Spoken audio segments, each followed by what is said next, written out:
Israel पर Iran की missile tsunami की 20वीं लहर।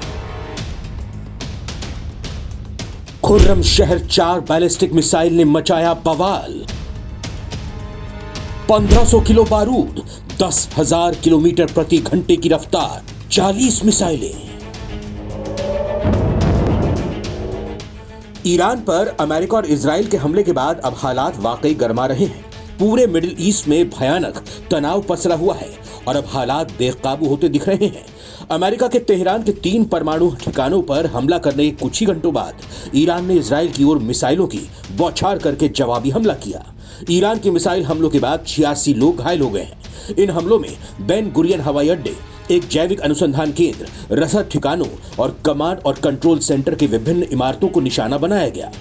इरना समाचार एजेंसी ने कहा है कि ईरानी हमलों की 20वीं लहर से 40 मिसाइलें दागी गईं। ईरान की सबसे ताकतवर खुर्रम शहर 4 बैलिस्टिक मिसाइलें भी इस हमले में शामिल थीं। ईरान का दावा है कि उसने इन मिसाइल हमलों से इजराइल के सबसे महत्वपूर्ण ठिकानों को निशाना बनाया है, जिनमें बेन गुरियन एयरपोर्ट, एक बायोलॉजिकल रिसर्च फैसिलिटी, कई रसद ठिकाने और कमांड और नियंत्रण केंद्र शामिल हैं।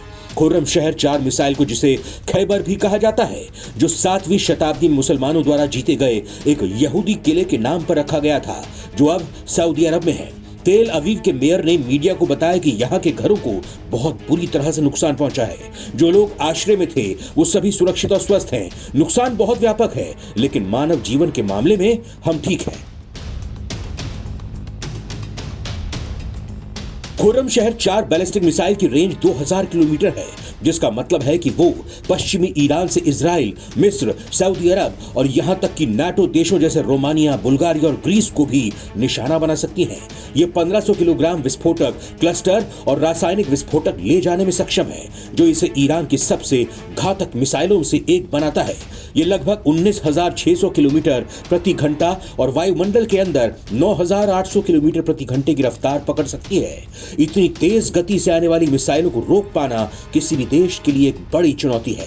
यह मिसाइल टारगेट वाले इलाकों में पहुंचने पर 80 टारगेट पर हमला करने में भी सक्षम है।